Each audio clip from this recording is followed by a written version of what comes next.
Tara, samahan nyo ako. May nakita ko ditong masarap na panghalo sa ulam. Ito?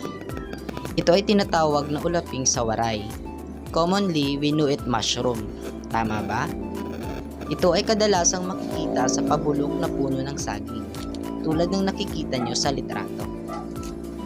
According to Google, tumutubo ang mushroom in fleshy fruiting bodies of fungi, typically produced above ground, on soil, or on their food source, such as decaying wood.